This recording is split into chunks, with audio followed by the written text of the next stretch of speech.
한때는 어디서도 볼 수 없는 쓰리샷이었습니다. K본부, M본부, 뉴스데스크를 나온 전 아나운서들이 이제서야 뭉쳤습니다. 왜냐고요?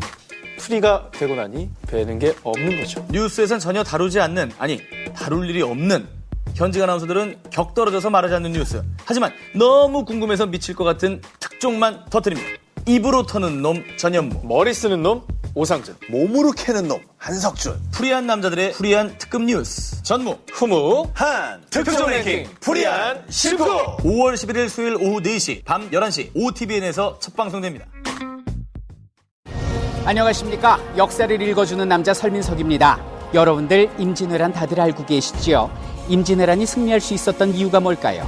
일단 일본은 조선이 그렇게까지 거진 줄 몰랐습니다. 식량을 모아서 명나라를 쳐야 되는데 조선 땅에 먹을 게 없는 거예요. 놀란 일본이 야 이거 우리 일본에서 먹을 걸 가져와야. 광고 시간 다 됐다고요? 나머지는 5월 5일 목요일 오후 4시 저녁 8시 20분 OTBN 어쩌다 어른 특강쇼에서 말씀드리도록 하겠습니다.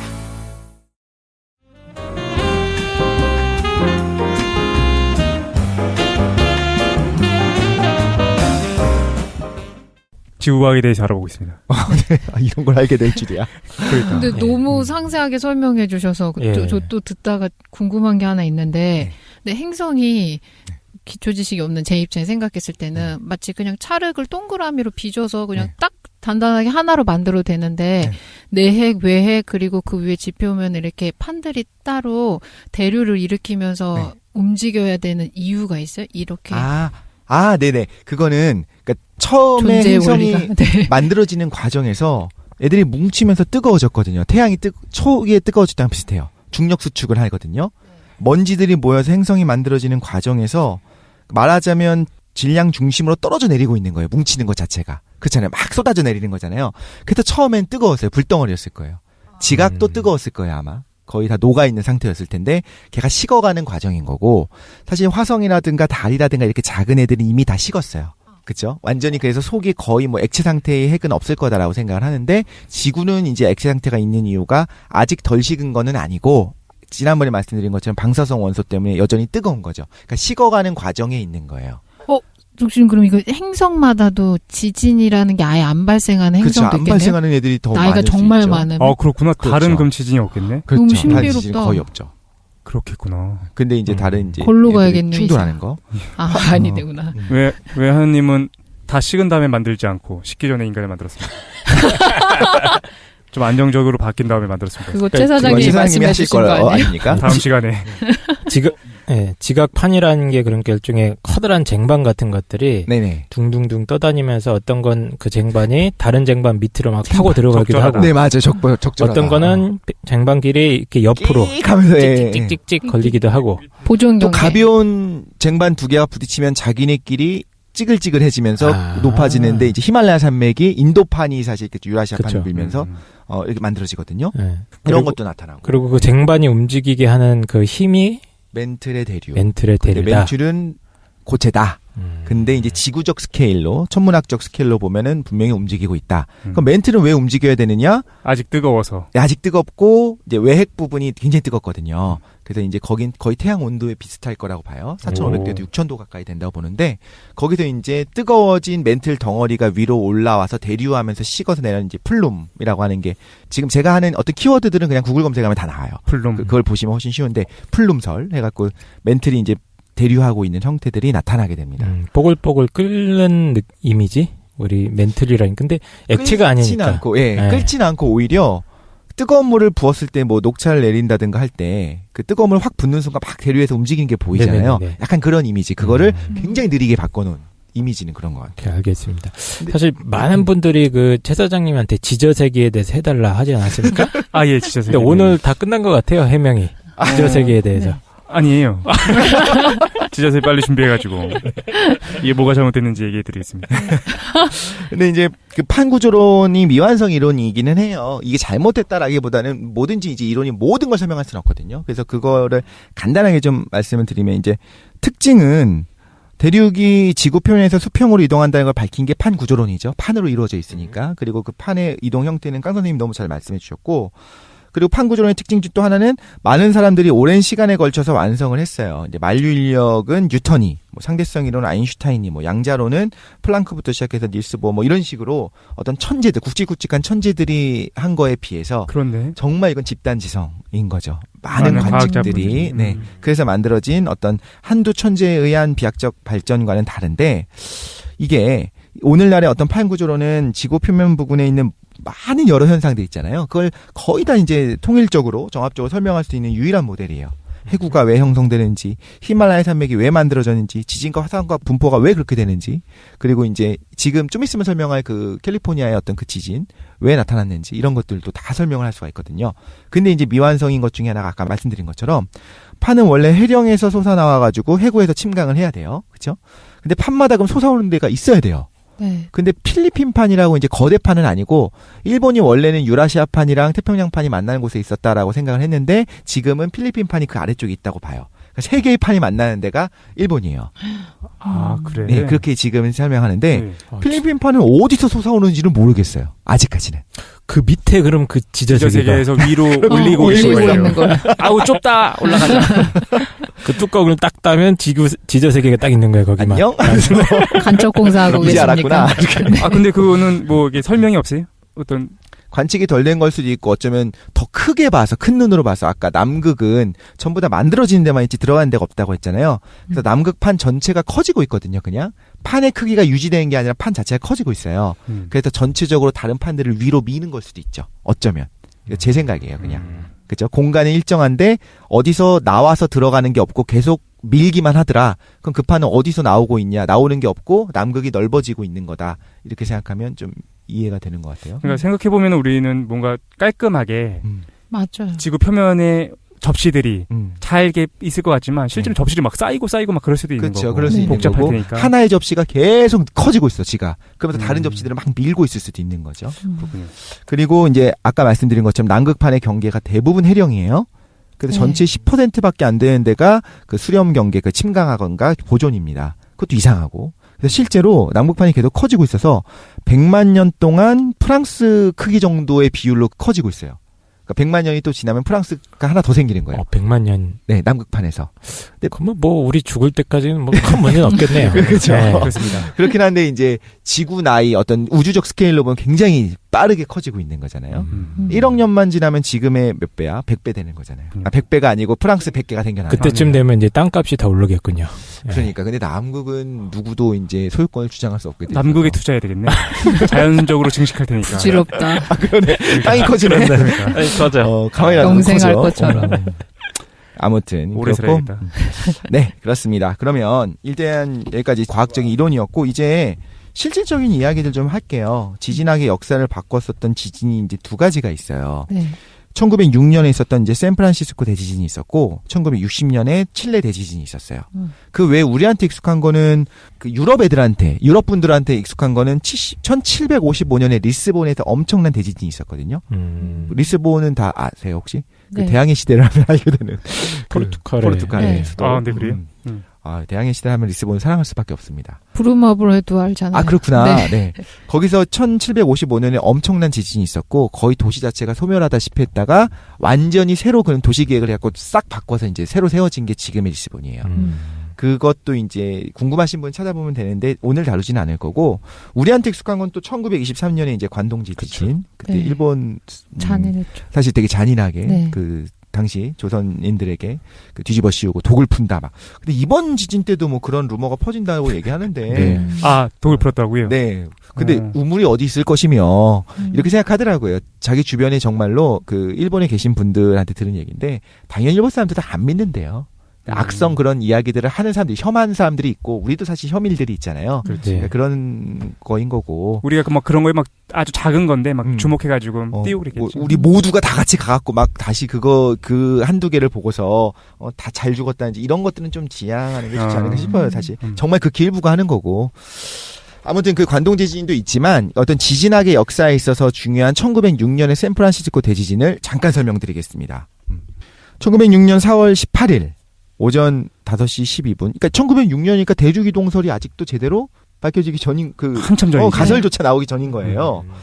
그 샌프란시스코에서 겨우 몇 킬로밖에 안 떨어진 곳에서 암석 일부가 확 깨지면서 그 샌 앤드리어스 단층을 따라서 미끄러졌습니다.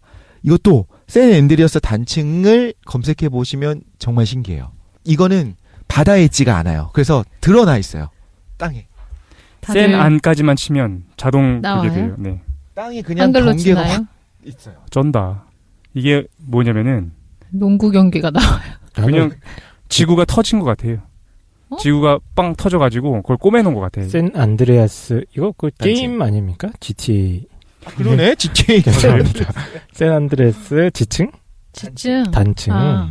보면 갈라졌잖아요.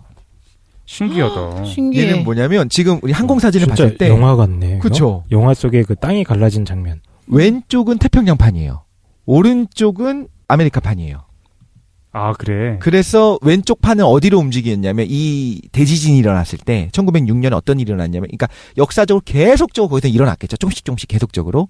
그래서 1906년에 단층 운동이 그 엄청난 피해를 입었었던 샌프란시스코 대지진 때 나타났는데 네.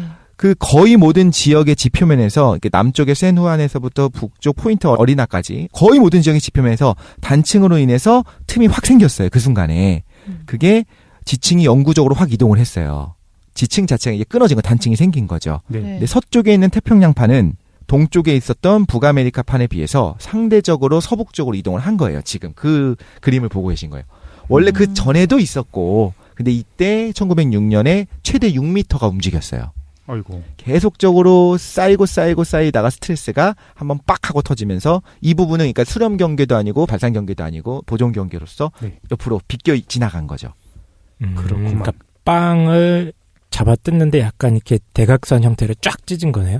그런가요? 식빵 같은 게. 빵을 찢는 거랑 좀 다르고 아까 오히려 접시가 이익 하면서 이렇게 옆으로 스쳐 지나가는 스쳐 지나가는 교통사고 이렇게 생각하시면 될 것 같아요. 이 경계는 그 경계고 이게 그럴 것이다라고는 생각을 했어요. 근데 정말로 1906년에 지진이 있기 전과 후에 실제로 최대 6m가 어긋난 걸 확인을 한 거예요.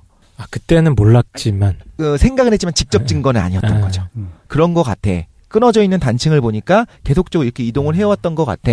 그런데 그때 딱 그 며칠 동안에 있었던 지진 이후에 실제로 6m가 어긋났고 위아래로는 최대 1m밖에 안 움직였어요. 오프셋이. 그러니까 올라가거나 내려간 거 없고 수평으로 6m가 미끄러진 거예요. 보존 경계만. 네, 그렇게.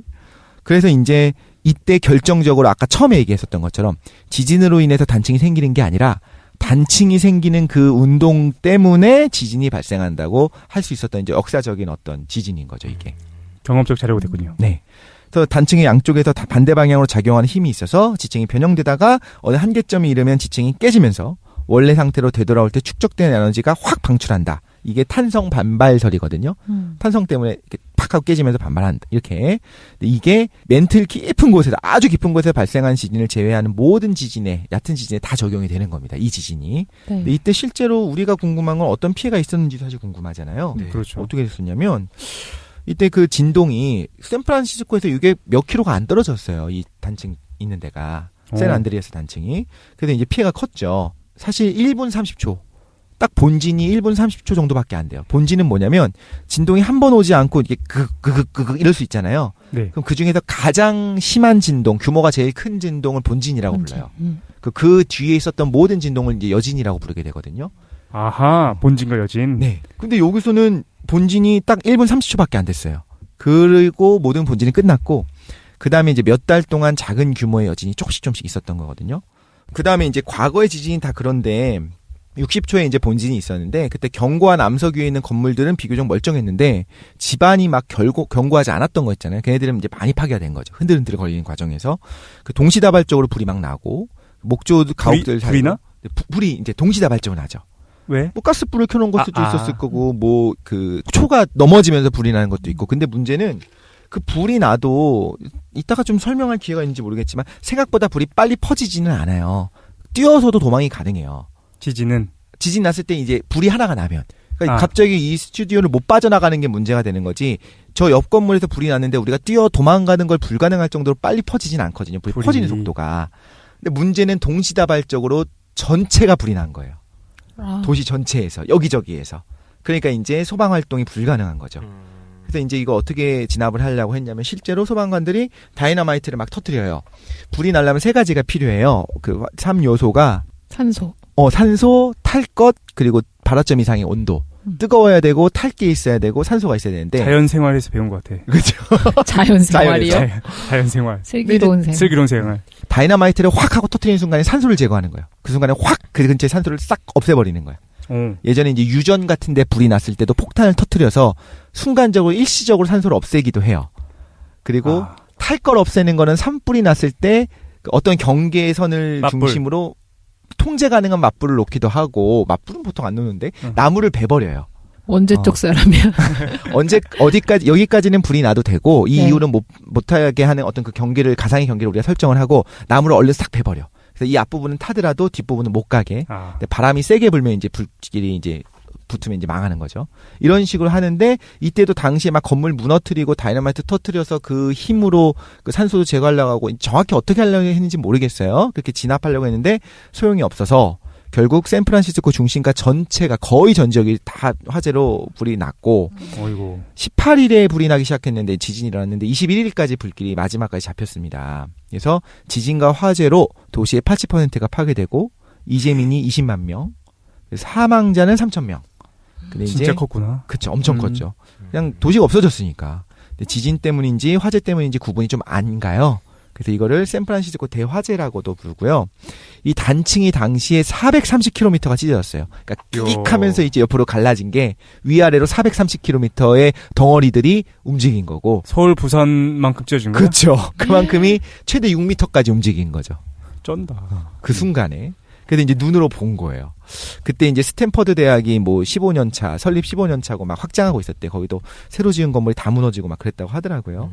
근데 이것이 사실 엄청난 인명 피해가 있었고 속상한 일이지만 과학자들 입장에서 눈으로 본 거죠. 정말로 이 순간에 어떤 일이 일어났는지. 그러니까 20만의 이재민, 그리고 네. 3,000명의 사상자가 났다. 그렇죠. 그리고 이게 역대급 지진이었다 이거죠. 지진학의 역사를 바꾼 거죠. 그러니까 1960년대에 있었던 칠레 지진, 아까 말씀드린 역대 최고, 그러니까 우리가 기록하기로의 역대 최고의 지진이었어요. 칠레가. 네, 칠레 대지진이 5월 21일 날 칠레 앞에 태평양 해저에서 일어났고 지진이 있고 그 다음 날 오후까지 계속 발생을 했어요. 여진 같은 것들이. 그 다음에 오후 3시가 되기 조금 전에 또 하나의 대규모 지진이 있었고, 근데 이때까지는 오히려 피해가 좀 덜 컸어요. 사실 이 지진은. 왜 그러냐면 사람들이 오전에 지진이 난 다음에 계속적으로 흔들흔들 거리니까 불안하니까 밖으로 나온 거예요. 집 밖으로. 보통은 지진으로 인한 사상자의 대부분이 어디 나타나냐면 건물이 무너지는 데 나타나거든요. 네. 화재보다도 그게 더 커요. 그래서 그 다음에 30분이 지난 다음에 오후 3시 조금 지나서 세 번째의 대규모 지진이 발생했는데 이게 역대 최고가 되고 그 매그니튜드로 그 규모로 9.56. 그리고 칠레에 있었던 그 근처에 있었던 푸에우의 화산이 1905년 이후에 활동 중단 중이었는데 이 대지진 때문에 또 38시간이 지나서 폭발합니다. 폭발하게 된 것도 이제 사람들이 추정을 해요. 그 화산 아래쪽에 이제 마그마가 고여 있는 챔버가 있잖아요. 지진이 일어나면서 갈라진 틈이 생겼고 거기로 바닷물이 쏟아져 들어간 거예요. 물이 쏟아져 들어간 거예요. 네. 그래서 그 마그마가 있는 챔버에 갑자기 물들이 쏟아 들어오니까 걔가 갑자기 수증기가 확 생기겠죠. 그래서 수증기 폭발을 일으켰다. 이렇게 생각을 해요. 그거랑 좀 비슷하네. 후쿠시마 원전이랑. 지구 종말같이 느껴졌을 것 같아요. 거기 있는 그쵸. 사람들. 네. 지진 나고 화산 나고. 네. 그렇죠. 이게 1960년이라고 하셨죠? 네, 딱 60년입니다. 사실 이거는 야외 단층은 안 보였어요. 아까 샌프란시스코 대지진은 보였는데 얘는 야외 단층은 안 보였고 해저 단층이 발생했습니다. 극적인 이제 쓰나미가 발생을 했죠. 근데 쓰나미는 우리가 헤일이라고 안 하고 공식 명칭이 쓰나미잖아요. 쓰나미가 하도 많이 있었던 데가 일본이기 때문에 갑자기 이제 바닷물이 급속히 멀리 물러나요. 처음에 생길 때. 쓰나미가 나타나는 이유는 뭐냐면 해저에서 지진 활동이 일어났을 때, 특히 이제 위로 융기를 했을 때 바닷물 엄청나게 커다란 덩어리 전체가 몇 센치 정도 위로 올라가요. 그 다음에 이제 올라갔으니까 다시 내려와야겠죠. 출렁하는 거예요. 네. 네, 그 출렁하는 것이 시속 800km 정도로 굉장히 빠르게 옆으로 퍼져나가거든요. 그런데 이제 대양저에서는 굉장히 깊기 때문에 얘가 빠르게 퍼져나가는데 점점 무트에 가까워져, 육지에 가까워질수록 수심이 얕아지게 되면 속도가 느려져요. 마찰이 생기고 하기 때문에 속도는 느려지는데 에너지는 일정해요. 그러니까 오히려 아까는 몇 센치밖에 차이가 안 나서 관측 자체가 불가능할 정도로 적은 그 해일이, 그 쓰나미가 커지는 거죠. 육지 근처에서는. 느려지는 대신에 어떤 파고가 커져요. 그러면은 그게 그 해양에서의 지각이 들썩하는 것 때문에. 그렇죠. 그것 때문에 생기는 거죠. 그러면은 인위적으로 만들어내기도 쉽겠다. 그럴 수 있는데 정말 수억을 넘어가는 어마어마한 거를 몇 센치 들어올리는 에너지는 엄청나게 큰 거예요. 이때 칠레 대지진은 역대 최고의 지진이었으니까 이때 어떤 일이 일어났었느냐. 인위적으로 만들어내려면 뭐 차르본바 같은 진짜 역대급 핵폭탄을 수만 개를 터뜨리면 뭐 비슷한 게 나오려나? 그 정도니까 쉽지는 않죠. 아무튼 잠시 후 10분에서 20분 정도 지난 다음에 최고 6m 정도의 파고를 가진 쓰나미가 발생을 하고요. 한 번이 아니죠. 왔다 갔다 하는 거, 파도 치듯이. 6m면 한 3층 되지 않나요? 높이가 되는 게 왔던 거죠. 그 다음에 이제 오후 내내 밀려오길 거듭하다가 실제로는 3, 4번째 파고가 제일 높았다고 해요. 첫 번째가 6m짜리 생겼다가 싹 빠졌다가 다시 이제 오는데 3, 4번째 최대 25m까지였습니다. 엄청난 거죠. 파도라고 하기보다는 그때 그 일본 쓰나미 영상 보신 분은 알 거예요. 그냥 바닷물이 늘어나는 것처럼 느껴져요. 확 커져요. 높아져요. 근데 그게 최대 25m까지 높아진 거예요. 피난할 시간은 있었어요. 이때는. 그런데 이제 10분, 20분 정도의 피난할 시간이 있었음에도 불구하고 사람들이 한번 빠지고 나니까 괜찮았구나 해서 내려왔던 분들이 많이 돌아가신 거죠. 그때 지진과 쓰나미를 포함해서 이제 3,000명 이상이 사망을 했고요. 쓰나미가 당연히 이 칠레뿐만 아니라 너무 역대급 대지진이라서 하와이도 휩쓸렸었고 경계 경보가 있었음에도 불구하고 하와이에서도 인명피해가 있고 일본에도 도착했습니다. 22시간 후에. 근데 이때 일본이 대비를 잘 안 했어요. 왜냐하면 당연한 거지만 칠레는 진짜 일본 반대편이잖아요. 그죠? 거기서 일어난 쓰나미가 와봤자 얼마나 크겠나 생각을 했나 봐요. 22시간 지난 다음에 도착했는데 일본에 도착한 쓰나미의 높이가 5, 6m. 오키나와에 3, 4m. 근데 한국은 거의 없고 오히려 중국이 좀 더 셌어요. 한국은 일본이 다 막아주니까. 그렇네. 오키나와에서도 이렇게 3, 4m로 지구 반대편까지도 크게 이제 왔죠. 그 다음에 이제 얘가 왜 중요하다고 하냐면 그 쓰나미가 어떻게 나타나는가도 중요했고 또 이제 칠레 지진을 했는데 어떤 건물은 심하게 무너졌는데 어떤 건 살짝 무너지고 어떤 건 안 무너지고 있었어요. 그래서 이제 전문가들이 파견돼서 정말 전 세계적으로 칠레를 돕기 위한 이제 움직임이 있었거든요. 그래서 전문가들도 많이 와서 보고 이런 식으로 이제 구호 활동이 세계적으로 일어나게 되는 거에 어떤 중요한 시발점 중에 하나다라고도 이야기를 하고 전문가들이 와서 본 다음에 내진 설계를 어떻게 해야 되는구나를 실제 눈으로 보고 배운 거예요. 되게 속상하고 안타까운 일이지만 이런 일이 있을 때 배워요, 사람들은. 이렇게 하면 안전하구나, 이렇게 하는 것이 더 튼튼하구나, 이런 것들을. 뭐 어떤 기술력이 있어서 지은 게 아니라 우연적으로 다양한 모습으로 지었는데 네, 그렇죠. 그 중에서 안 무너진 것들을 조사한 거구나. 그리고 우리는 얘는 분명히 우리가 이제 모델링을 해봤을 때 되게 안전하고 든든한 것 같아라고 했는데 실제로는 안 그럴 수도 있잖아요. 네. 이런 것들에 대한 살아있는 어떤 증거가 된 거죠.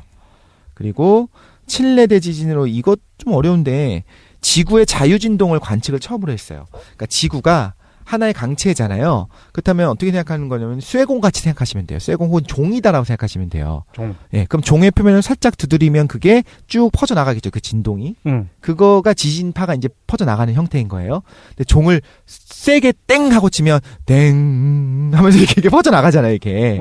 종 자체가 우글쭈글해질 거 아니에요. 예. 혹시 이해가세요? 실제로는. 럭비공처럼. 네. 그럼 이런 엄청난 대지진이 일어난다면 지구도 럭비공이 이렇게 우글쭈글한 것처럼 혹은 타이어가 쭈글쭈글해지는 것처럼 지구가 가로로 약간 줄어들었다가 세로로 늘어나고 그다음에 세로로 줄어들었다가 늘어나고 왔다 갔다 하는 어떤 지구라고 하는 말하자면 풍선 같은 게 이렇게 쭈글쭈글쭈글 하는 게 반복되는 그런 자유진동, 그 그네를 밀듯이 그런 식의 어떤 자유진동이 나타날 거라고 생각을 했었는데 관측이 됐어요, 실제로. 지구도 하나의 종이다. 그래서 한 군데를 세게 치면 그 진동이 지구 전체가 종이 움직이듯이 이렇게 맞아요. 딱 울린다라는 거를 관측할 수 있었고 그 주기까지 알아냈거든요. 그래서 이것도 하나의 되게 중요한 거였다고 이야기를 합니다. 그리고 이제 우리가 관심을 갖는 2011년 3월 11일에 있었던 동일본 대지진은 규모가 9.0이었어요. 이것도 엄청나게 컸죠. 근데 얘는 가까웠잖아요. 쓰나미가 최대 파고가 40m였어요. 어이구, 와, 장난 아니네. 그러니까 그 원자력 발전소는 중요한 걸 알고 있었잖아요, 일본도. 그럼에도 불구하고 이제 뚝을 만들고 이것저것 제방을 만들고 했음에도 불구하고 이렇게 커다란 쓰나미가 올 줄 몰랐던 거죠. 그래서 40m짜리 쓰나미. 그래서 그리고 이 동일본 대지진이 실제 컸거든요. 혼슈섬, 그 일본의 어떤 본토 중에 하나, 혼슈섬 전체가 2.4m가 동쪽으로 이동을 했습니다. 2.4m? 네, 전체가. 신기하죠, 이것도. 우와. 이 정도로 커다란 지진이었던 거예요. 이때 2만여 명이 죽었고. 이게 그 1960년 칠레 대지진이나 지금 일본 대지진 그 실제 사진 자료 보면 정말 그렇죠. 진짜 끔찍하죠. 그렇지, 끔찍하죠. 네, 너무 가슴 아픈 일이고. 그리고 또 일어날 수 있다라는 것도 있고. 아무튼 2만여 명이 죽었고 100만 채의 건물이 붕괴되고 파손됐고. 근데 이것도 있어요. 여기서부터 300km 떨어진 도쿄는 300km는 상당히 좀 먼 거거든요. 근데 거기서 이제 광범위한 지역에서 이제 액상화가 일어났어요. 액상화는 뭐냐면 집안 위에 모래들이 있을 거 아니에요. 모래라든가 어떤 모래질로 되어 있는 그런 애들이 있는데 걔네들이 어떤 지진이라든가 여러 가지 이유로 인해서 뭐 폭발이 일어난다든가 여러 가지 이유로 인해서 응력을 잃어버려요. 그러니까 자기가 붙어 있었던 그 접착력을 잃어버려요. 그때 만약에 그 갈라진 틈이 생기면 모래가 샥 하고 빠져나가듯이 액체가 빠져나가는 것처럼 모래가 쓸려서 빠져나가는 거예요. 이런 것 같아. 왜 우리 오래된 운동장이나 이런 데 보면 모래들이 자기들이 막 단단하게 돌처럼 붙어 있잖아요. 네. 그래서 이게 힘을 많이 안 주면은 돌처럼 행동하는데 우리가 조금 힘을 주면은 우수수하고 무너지잖아. 모래가 확 무너지는 거죠. 그걸 액상화라고 하는구나. 그렇죠. 액체처럼 완전히 그냥 무너지거든요. 그게 이제 출구가 생기면 그쪽으로 싹 하고 모래들이 빠져나가 버려요. 그래서 실제로 도쿄에 있었던 많은 건물이 300km나 떨어졌음에도 불구하고 수미터씩 막 땅속으로 파고들었어요. 땅이 꺼지는 거예요. 액상화 때문에. 그래서 그런 것들이 어떻게 사냐 거기서. 그러니까 이거를 공부하면 조금 해보니까 일본 사람들은 모르겠어. 어떻게 살지? 이게 재건하는 문제가 아니네요. 저 정말 궁금한 게 지금의 기술력은 지진 나는 거를 연구소들이 설립되어 있고 자꾸 규모나 진동 오는 거를 관측하시잖아요. 근데 이거를 예측하기가 어려운 거예요. 판이 들어갔을 때도 어떤 불규칙한 것도 있겠지만 예측할 수 있는 정도의 그런 속도나 그런 게 있지 않아요? 네, 그거는 금방 또 설명을 간단하게라도 한번 드릴게요. 예측이 가능하냐. 집단으로 이렇게 연구를 많이 하고 있는데. 자, 그러면 그 부분을 바로 넘어가겠습니다. 아무튼 이런 액상화가 일어날 수 있고 그것 때문에 좀 많은 피해가 있었다라는 거고요. 자, Q&A로 들어가서 많은 분들이 궁금해하는 것들을 준비했습니다. 첫 번째, 지진과 화산 분화를 예측할 수 있을까? 그러니까. 그래서 방금 한 질문. 그죠. 지진의 예지는 3요소가 있어요. 이걸 알아야 돼요. 언제, 어디서, 얼마나, 규모가 얼마나 클지, 어디서라고 하는 거는 광역지자체 정도의 범위여야 돼요. 이런 얘기는 누구나 다 해. 유라시아판에서 아마 오늘 내일 안에 진도 3 이하로 나타날 거야. 아니, 규모 3 이하로 일어나거든요, 매일매일. 그렇죠. 그건 의미가 없어요. 그러면 광역지자체, 뭐 도쿄 근처냐, 우리로 따지자면 뭐 서울 근처냐, 울산 근처냐, 이것도 중요한 거거든요. 그리고 언제가 중요한 게 며칠 이내여야 돼요, 사실상. 앞으로 향후 플러스 마이너스 5년 뒤, 10년 뒤 이거면 5년을 어떻게 비상 상태로 사냐고. 불가능하죠. 그러니까 물론 일본은 너무 지진이 많았기 때문에 언제나 어느 정도 대위가 우리나라 같이 지진이 없었던 나라보다는 좀 많이 준비돼 있겠지만 그것도 며칠 이내여야지 한 달 동안 살 수는 없거든요. 이게 가능하냐라는 거예요. 화산은 반대는 아니지만 비슷하게 어디서 날지는 알잖아요. 그래서 어떤 형식으로 나느냐, 또 얼마나 나느냐 이런 게 좀 중요해요. 근데 사실을 좀 말씀드리겠습니다. 지금까지 알려진 거. 지진을 예지하는 방정식은 없고요. 딱 떨어지는 공식은 없어요. 그런데 이제 주기적으로 오는 지진들이 있어요. 그 중에 하나가 일본의 이제 도카이 지진이라고 하는 게 있는데 아까 말했었던 것처럼 역사에 남아있는 굉장히 커다란 대지진이고 150년 정도의 주기로 오고 있거든요. 그 경우에는 지진 발생 정보를 제공하도록 법으로 정해놨어요. 일본은. 그런 식으로 주기적으로 오는 거는 그나마 가능한 거예요. 근데 뭐 1000년에 한 번, 500년에 한 번, 혹은 200년에 한 번 있는 지진이다라고 한다면 우리나라는요. 지진이 거의 없어요, 사실. 거의 없어요. 그렇지. 그 말은 샘플이 없다는 거고 샘플이 없으면 예측이 불가능한 거예요. 역설적으로 좀 잔인한 말이지만 예를 들면 지진이 1년에 한 번씩 있었어. 그래서 지금 뭐 100년 동안 축적된 데이터가 있으면 이걸 잘 분석을 해갖고 플러스 마이너스 며칠 이내를 어쩌면 예측을 할 수 있을 수도 있어요. 그런데 뭐 100년에 한 번씩 온다, 1000년에 한 번씩 온다 하면 역사에 남아있는 거를 봐봐야 플러스 마이너스 며칠은 거의 불가능한 거예요. 그렇죠. 예측이 그래서 힘들더라. 화산의 경우에도 분화를 예지하는 방정식은 없는데 사전에 예측할 수 있는 가능성은 그나마 지진보다는 좀 전조가 있기 때문에 비슷하다고 봅니다. 근데 뭐 이런 것도 있어요. 교토, 오사카, 고베 지역 있잖아요. 거기 지진학자들은 언제나 대지진이 발생할 가능성이 있는 지역으로 지목을 하고 있었는데 1596년에 진도 7.5의 지진 이후에 400년 동안 지진이 없었어요. 그 지역에. 근데 고베 지역에 이제 있었잖아요. 사실 90년대. 그 전까지 400년 동안 없었어요. 그래서 지진학자들은 여기 대지진이 일어날 거야 말을 했는데 사람들 사이에서 미신이 뭐가 퍼지냐면 간사이 지역에 대지진은 없어. 이런 게 퍼지다가 이제 고베 지역에서 지진이 난 거죠. 근데 고베 지역에서 이제 충격을 빠뜨렸다라고 이야기하고 우리도 많이 그때 막 현금도 모으고 했었잖아요. 근데 실제로는 내진 설계가 됐었던 신식 건축물은 거의 피해가 없었고 내진 설계를 안 했거나 좀 미흡하게 했었던 건물들이 대부분 무너지고 목조 건물들이 무너진 거였어요. 그렇지. 400년 전에 지었던 건물이라고 한다면 400년 전에 지은 건물은 없을 것 같긴 하지만 뭐 있었겠죠. 신사나 이런 거 있었을 수도 있겠지만 네. 근데 아무튼 95년에 이제 한신 아와지 대지진이라고 부르거든요. 고베 대지진. 그 진도가 7.2였어요. 이것도 일본에서도 전례가 거의 없는 엄청 강한 지진이었어요. 진도 7.2가. 그래서 이거를 능가하는 지진은 거의 없을 거다. 매우 드물 거다 예상했는데 실제로 규모 9.0의 그 도호쿠 대지진, 그 동일본 대지진이 있었죠. 관측 사상 최고 규모의 대지진이 그 후쿠시마 원전을 일으켰던 도호쿠 대지진이었습니다. 아무튼 이런 것들이 뭘 말하는 거냐면 예측이 힘든 거를 말하고 있는 예인 것 같아요. 항상 일어날 수 있어. 근데 400년 동안 안 일어났으니까 여기는 안 일어날 것 같아. 그러다 갑자기 빵 하고 터지고 그러고 나니까 여기서 많은 에너지를 썼네. 그러니까 당분간 이 정도는 안 일어날 거였는데 겨우 10년 좀 넘은 다음에 또 역대 최고의 지진이 딱 일어나고 또 여러분이 규칙성이 없네. 없어요. 근데 있는 부분이 있어. 지역이 되면 있어요. 도카이 대지진이라고 하는 거에 대해서 아까 이거는 좀 중요하다고 했잖아요. 일본에서는 얘는 딱 그 지방, 그 반경 몇 10km 이내의 그 지역에서는 주기적으로 150년마다 나타났어요. 그래서 거기는 그거만큼 막자라고 하고 있는 거예요. 좀 있으면 나타날 것 같으니까. 근데 이제 일본의 그 동경 아래쪽에 도카이, 그 옆에 도난카이, 또 그 왼쪽에 난카이 이렇게 세 개가 있어요. 거기에 다 지진이 일어나는 데예요. 근데 그 중에서 특별히 도카이만큼은 우리가 좀 막아보자라고 이야기를 하고 있거든요. 근데 이제 법적으로 세 개를 분리해서 막아보자고 하는데 계속적으로 지진이 150년마다 왔는데 1854년에 한번 도카이 지진이 있었어요. 1854년. 네, 정확히 이제 도카이 지진이 있은 다음에 난카이 지역에 또 있었어요. 이제 두 개가 같이 왔는데 그 다음에 이제 150년 후에 와야 되는데 안 왔어요. 근데 1944년에 이제 100년 후죠. 1854년에 100년 후에 도난카이 지진이 있었어요. 중간 부분에서 지진이 있었어요. 그럼 이게 혹시 도카이 지진이 아니냐 생각할 수 있잖아요. 네. 근데 이제 또 학자들이 조사를 해봤더니 도카이 지역에 아까 말한 것처럼 계속적으로 안반이 스트레스를 받고 있어요. 그러다 한번 팍 하고 끊어지는 거예요. 그 지진인데 그 도난카이 지진 때 도카이 지역에 있는 암석들은 충분히 안 풀렸어요. 이거 이해 가세요? 상당히 먼 근데 일렬로 돼 있는 세 군데예요. 네.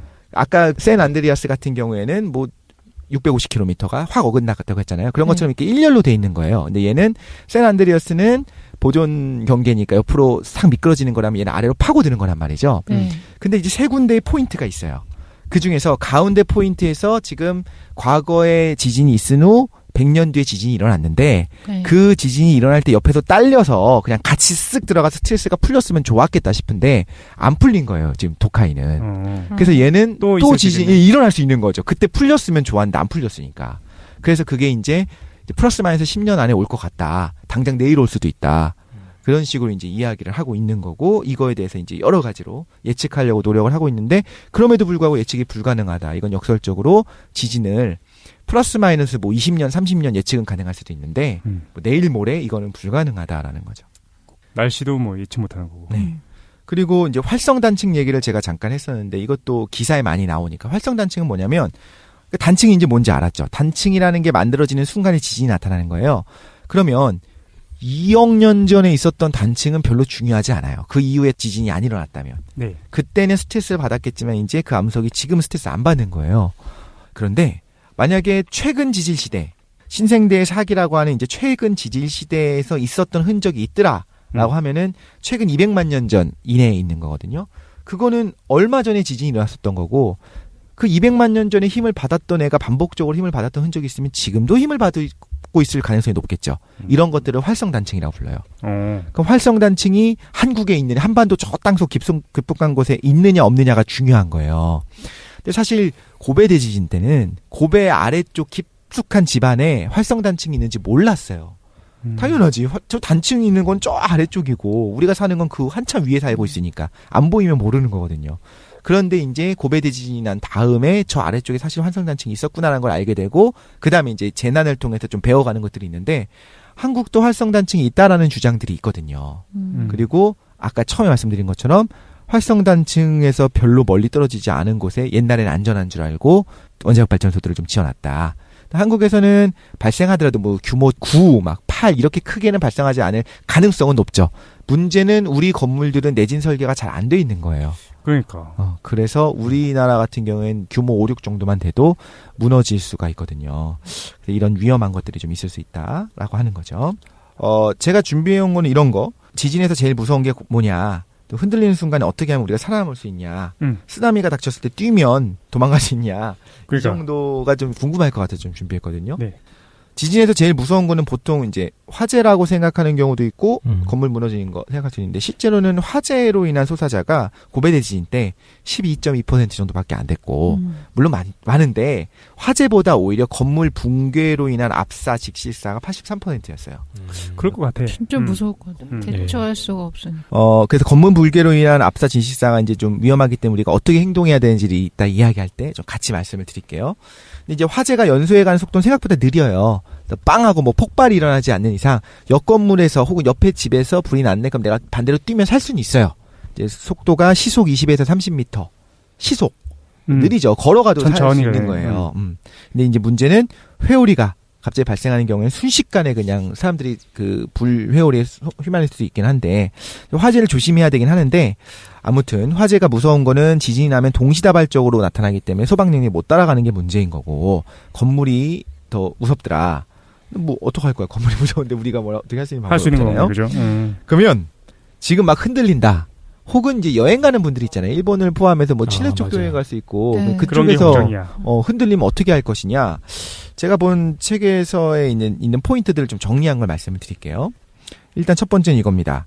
평소에 가구가 쓰러지는 걸 막고 선반에 떨어지는 게 없이 고정을 했었을 때 이게 압사가 커요.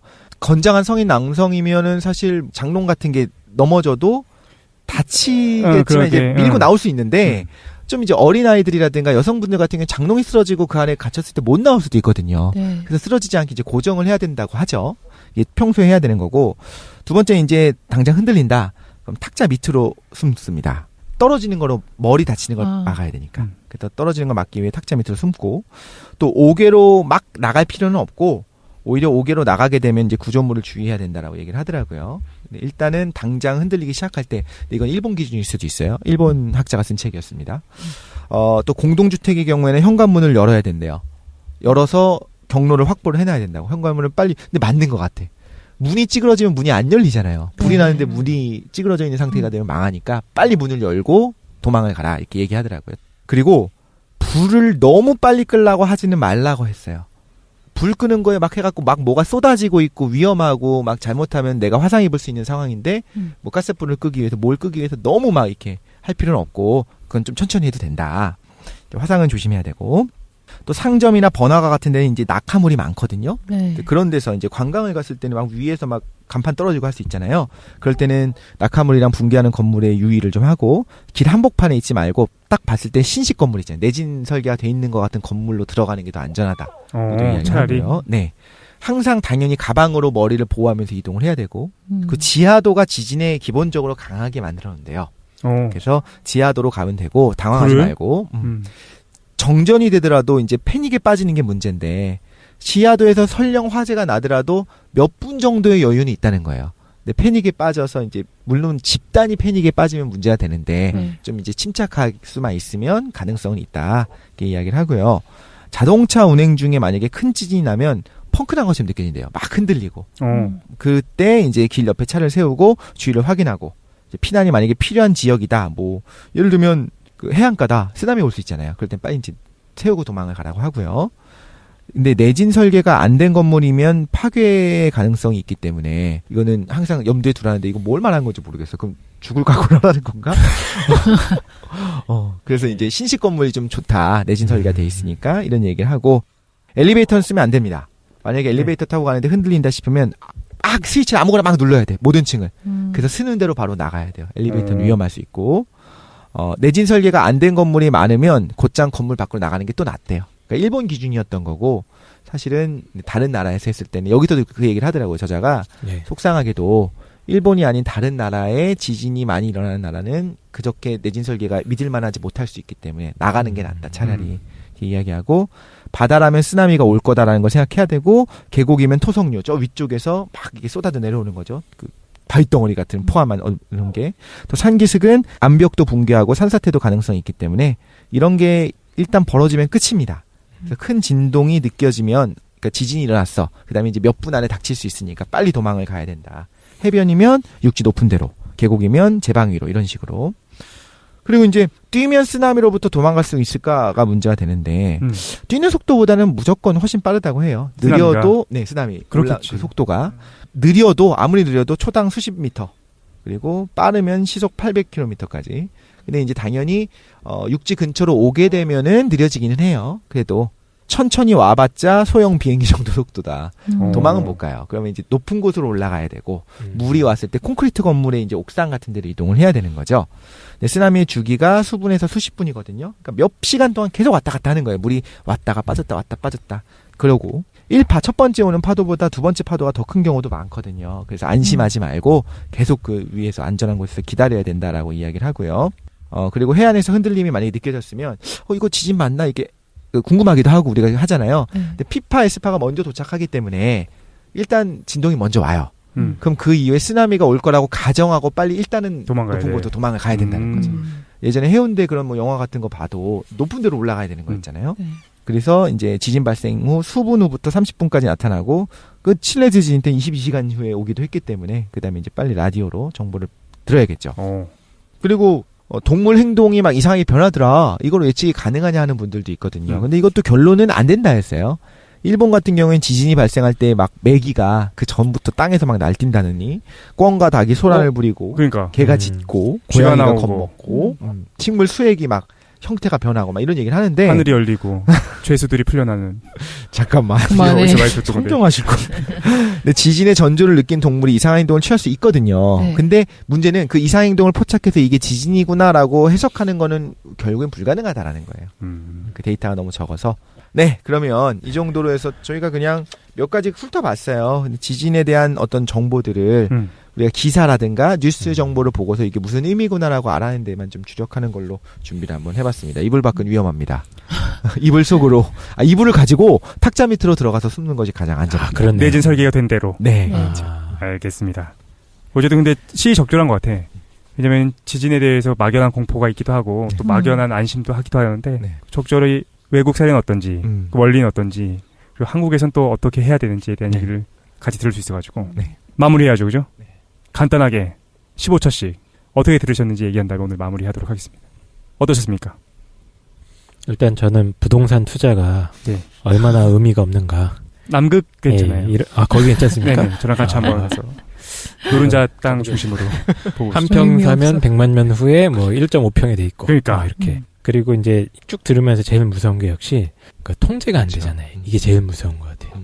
네. 보상도 안 되죠, 사실. 천재지변은 보상이 안 돼? 보상도 안 되잖아요. 어이구 참. 이렇게 그 끔찍한 일이 통제 불가능한다는 게 정말 무서운 것 같고 지금도 사실 그 전 세계적으로 지진으로 인해서 피해 겪고 계시는 분들이 많지 않습니까? 네. 그래서 저는 솔직히 말씀드리면 그런 재난 같은 거 났을 때 아예 잘 못 보는 편이에요. 그러니까 자세히 알아보지도 못할 정도로 좀 마음이 안타깝고 그러니까 그 영상만 봐도 좀 가슴이 아프잖아요. 속상하죠. 예, 속상하고 얼마나 그분들이 힘들까 하는 생각도 들었는데 지금 이제 지진으로 인해서 피해를 입고 계신 많은 분들이 좀 건강하게 이겨내셨으면 좋겠다는 생각이 방송 들으면서 불쑥 들었습니다.